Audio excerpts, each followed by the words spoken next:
Did you know that senior housing industry is one of the most rewarding yet challenging fields to break into? Today's guest has mastered that challenge and is helping others do the exact same thing. I'm your host, Beverly Cornell, the founder and fairy godmother of Wickedly Branded. We've helped hundreds of overwhelmed, overachieving consultants, creatives, and coaches awaken their brand magic and boldly bring their marketing to life so that they have more clarity and feel more confident to attract their absolute favorite and most profitable clients. Today, joining us is Isabelle Guarino, founder of Residential Assisted Living Academy, RAL Academy. Isabelle has transformed the senior housing education market by providing cutting-edge training and resources to help real estate investors and entrepreneurs create life-changing opportunities in the senior care space. She's impacted thousands of lives, and she's here to share her journey, her challenges, and her marketing wisdom with us today. Welcome, Isabelle. Thanks for having me. I'm so excited to be here. I'm so glad you're here. I read on your website, I love this phrase, that there is a silver tsunami of seniors out in the world that's happening with the baby boomers and eventually us Xers too. But let's talk a little bit about how you started, because you didn't start out in this field. And what was the spark to start this particular business? And what did those early days look like for you? Yeah. So right out of college, I actually became a flight attendant. I really didn't know what I wanted to do, but I knew I wanted to travel the world and meet people and just explore. So I went that direction and quickly found out that I wasn't using my brain in the way I wanted. I'm bored. And yes, I get to travel, but I really want to do something that challenges me and it ignites my passions. So my dad had been a real estate investor my whole life, and I really didn't have any interest in what he was doing. But I had moved back home because I wasn't making a ton of money as a flight attendant and started quickly seeing that what he was doing at the time was very different. My grandmother had fallen and broken her hip and she needed assisted living. And so he was looking for places for her and stumbled into this industry. And instead of doing fix and flip and wholesale and multifamily and all these other things, he went all in on assisted living. And I started to realize there was something here that really sparked in me and got me excited, because it wasn't just houses. It wasn't just numbers on a paper. It was people and people's lives and serving people. So I started asking him if I could come around more and help out, and really shoved myself into his business, became his first employee. That was almost 11 years ago. And it's been quite a journey since then. We've now built over 10 companies. We have over 50 employees. He passed in 2021 and everything got passed to me.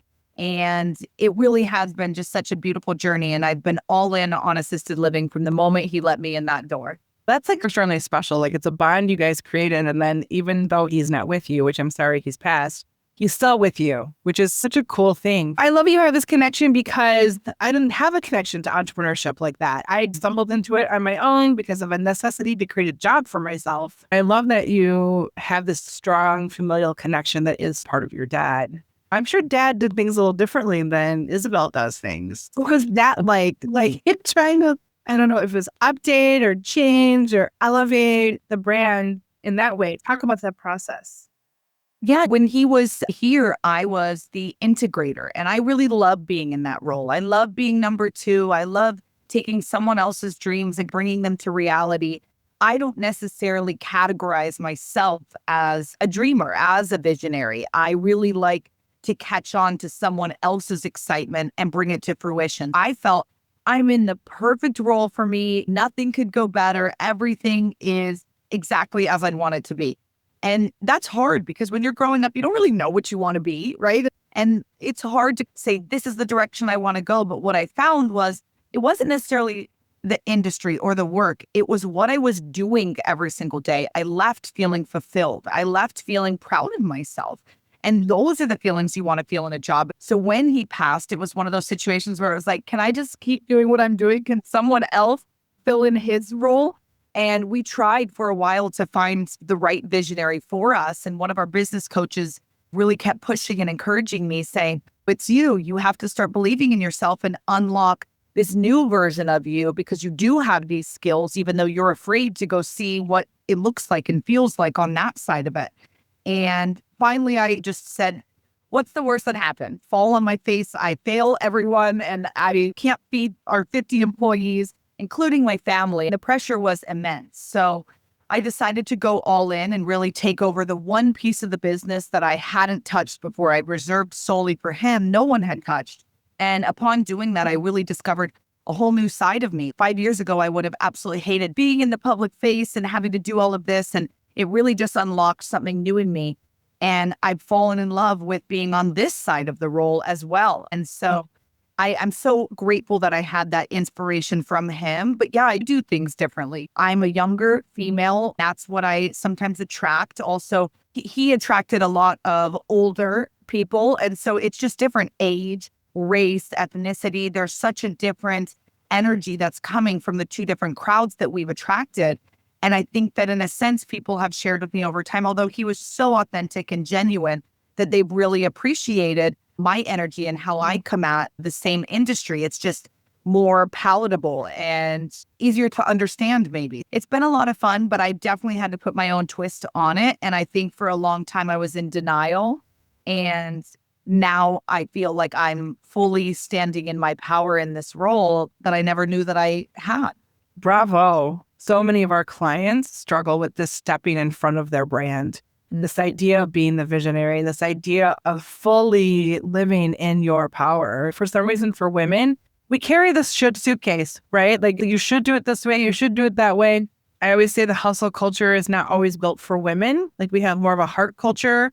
There's just a little difference of things, and to fully step into your power and to fully step into that vision. I hear EOS language coming from you, integrator, visionary. And for those of my listeners who don't know what EOS is or don't know some of that language, EOS is an entrepreneurial operation system. Essentially, it's just a system for you to have organization so that you can scale your business. It's very organized. And there are specific seats on the bus called visionary, integrator, and they're very different roles. And a lot of times solopreneurs carry both of those. Understand your role in your business is critical. And one of the most important roles you can have is the visionary, because you don't know where you're going, that it's going to be chaos. Bravo to you to get to that point. And bravo to you to get a coach that's going to help you get there and to push you outside your comfort zone. We are always pushing our clients outside their comfort zone because we see in them, but they don't see in themselves. We have mindset issues, all the things. And so to get them to see themselves the way that we see them is crazy good. That's where the good stuff is. Isabelle. So bravo to you. This brings something up in my mind because I know you have a lot of female listeners. And I think that in hiring over the years, I always find it fascinating that if a man goes to apply for it and he ticks 3 out of 10 boxes, he's here, look, I'm qualified, I can do it, and sells you on himself. If a woman ticks 9 out of 10 boxes, she'll tell me, I don't know if I'm ready yet. I find that fascinating that women so much degrade who they are and what they bring to the table. And instead men are hyping up, not always, sometimes not even being qualified. And I always find it so shocking, but I think it just goes with what we said of, hey, if that is you and you're listening and you're saying, I don't know if I should go for this. I don't know if I'm capable of doing this. You probably are way more capable than half of the men out there trying to do the exact same thing. The statistics show that women-run businesses are far more profitable, far more sustainable. The statistics show that women-run businesses are pretty much badass. So I don't understand leading with like this false bravado if I can take care of it. I do think that imposter syndrome and perfectionism exists in men as well. And for those of our listeners who are men, I have a client who's a man who's like, why do I always talk about females? All the stuff you talk about, it relates to me too.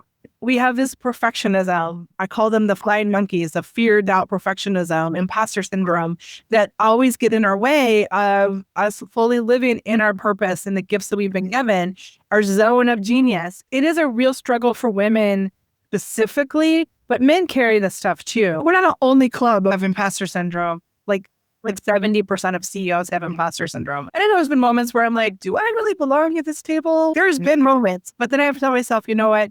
If I don't, I will figure it out. I will figure out how I can belong and how I can contribute. I'm not always perfectly ready, but I get myself ready. Seniors is like a huge market, but I feel like it's an underserved market. So talk about this particular niche, why it's so important to you. It really started with that personal touch from my grandmother needing care. And when we went to go look for a suitable place for her, every single facility smelled worse than the next. The food was bad. The care was bad. They were expensive. They had waiting lists. And it was like, this is not okay. Why are more people not upset about this? Why aren't there other alternatives out there? And so as we started looking for this, we realized we're not the only ones in the world who are going to be experiencing this. There's 76 million baby boomers who in the next 5 years are just starting to hit that 85, the eldest of the baby boomers. That's when you start to need assisted living. And we've got a 20-year run that starts in the next 5 years where we are almost doubling the amount of seniors who need care and assistance. And yet currently today, we are 1.3 million beds short. So this is a national and actually worldwide epidemic and crisis where we don't have enough room in the end. There is not enough beds for these seniors, let alone quality care. So instead of throwing your loved one into a large big box community, we opted to find and discover and really hone in on residential assisted living, which is a single family home being used to house 6 to 16 seniors.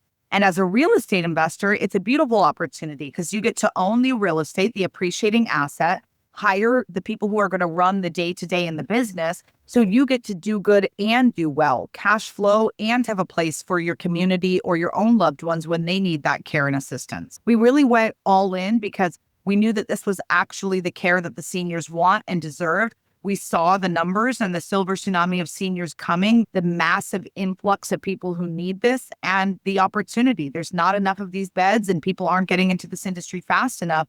So this is really a golden ticket for the next 25 years. Tell me about a favorite situation of somebody who's decided to make this leap. You've done the work camp or you've done the thing with them and they've fully embraced it and what their story looks like now. What was life like before and what is life like now for that particular person that you've helped?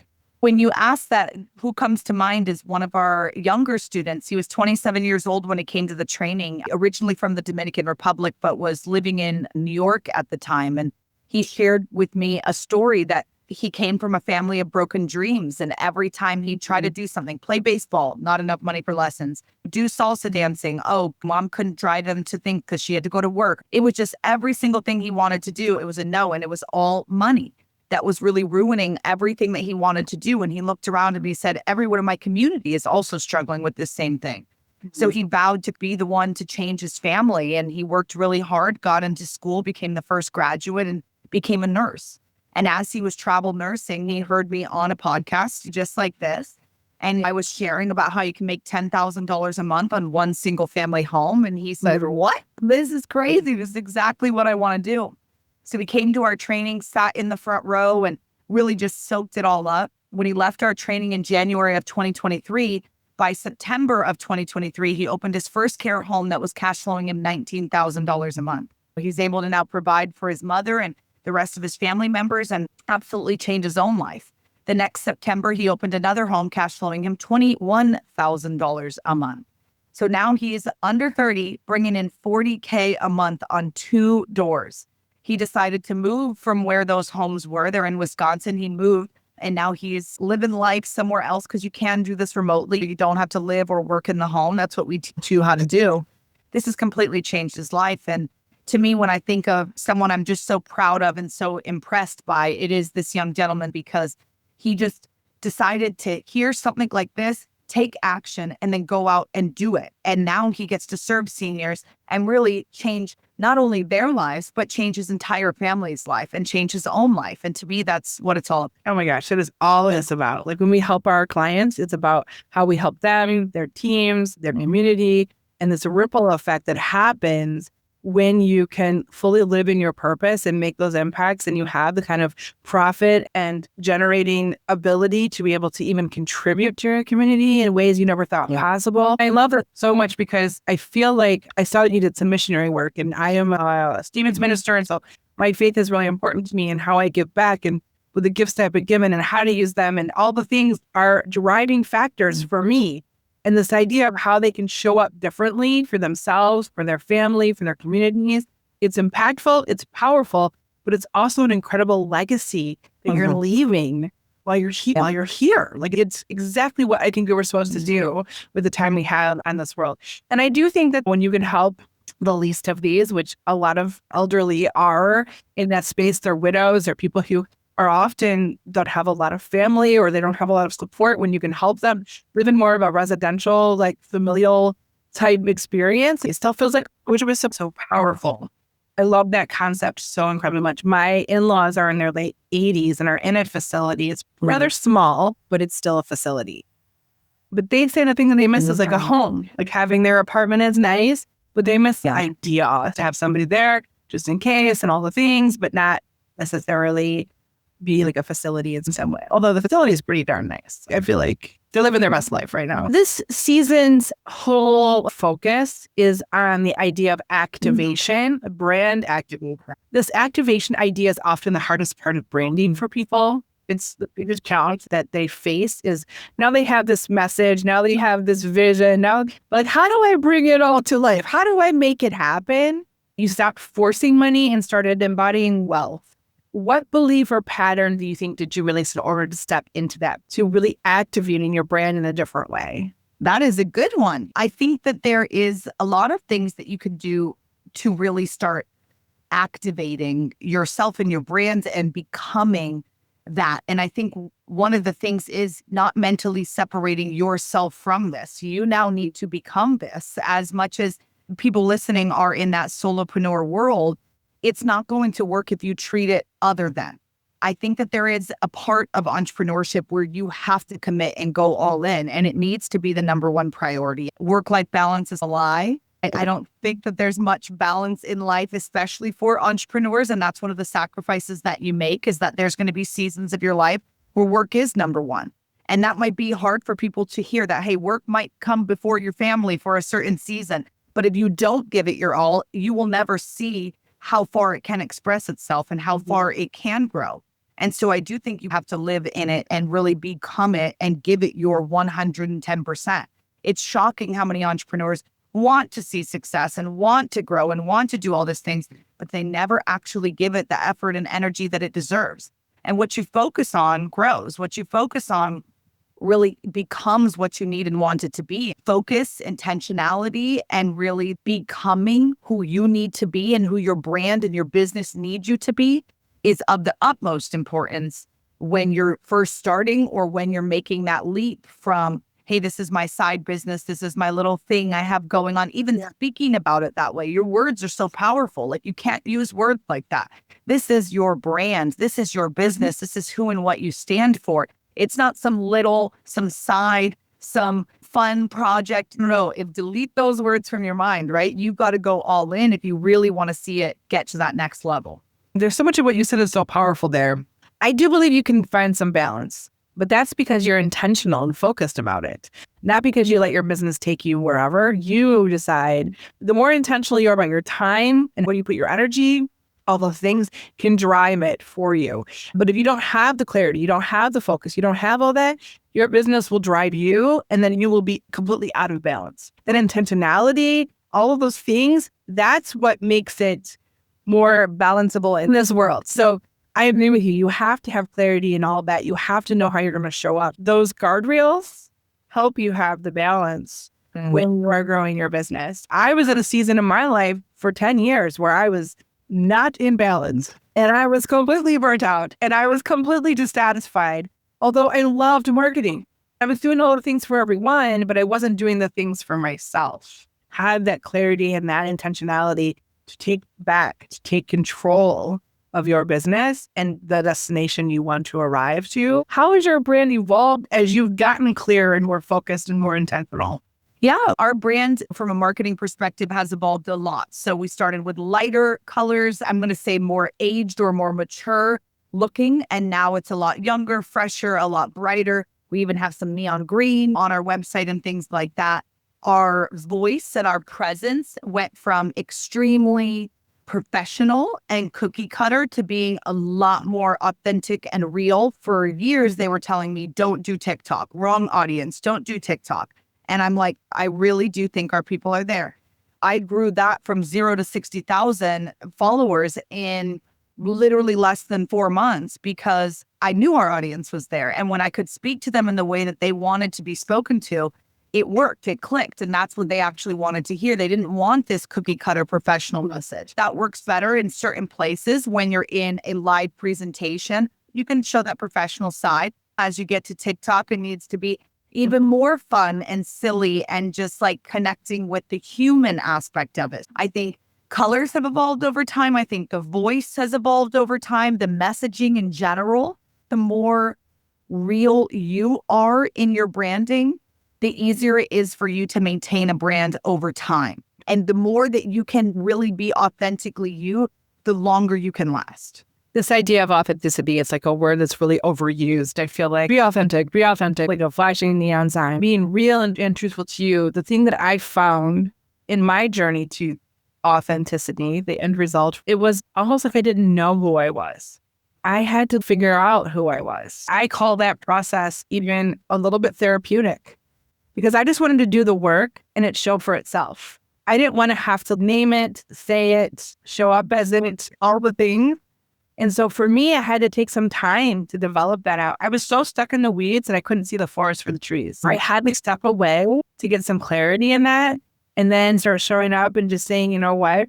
If they don't like it, it's okay. If I'm too much, it's okay. Those aren't my people anyway. Those are self-differentiators and they're self-collecting themselves away from my aura or my sphere of influence. When you have some of those things that you have to get through, those first few steps can be really hard to activating and bringing the brand to life in a way that does feel real and true and has that sustainability that you're talking about, 11 years of sustainability.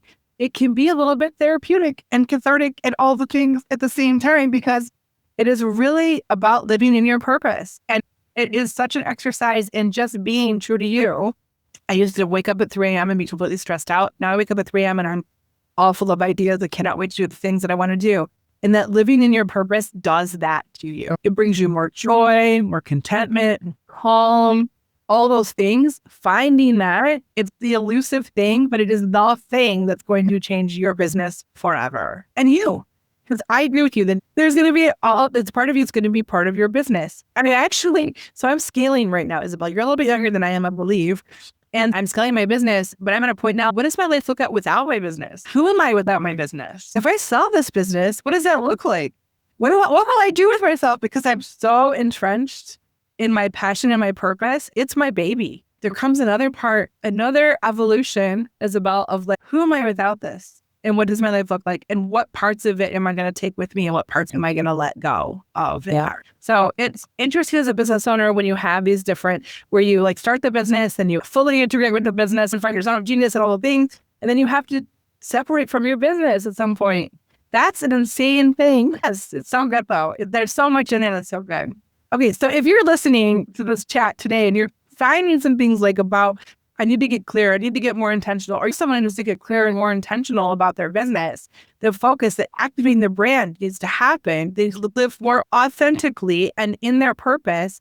Then please share this episode or leave us a comment and a review. Let us know that this is like hitting home for you, that you've needed to hear this right now. We'd love that if you did that. You tell us your biggest takeaway because other people to discover more kind of magic so that more women can find their power, sit in their power and do that thing. Such great insights, Isabel. Hey there. You've just finished part 1 of this episode. How are you feeling? Excited, inspired? But we're just getting started. Next Thursday, we're dropping part 2 and you won't want to miss it. Be sure to subscribe to our newsletter so you'll be the first to know when it goes live. Until then, take a breather. Let those ideas simmer and we'll see you next week.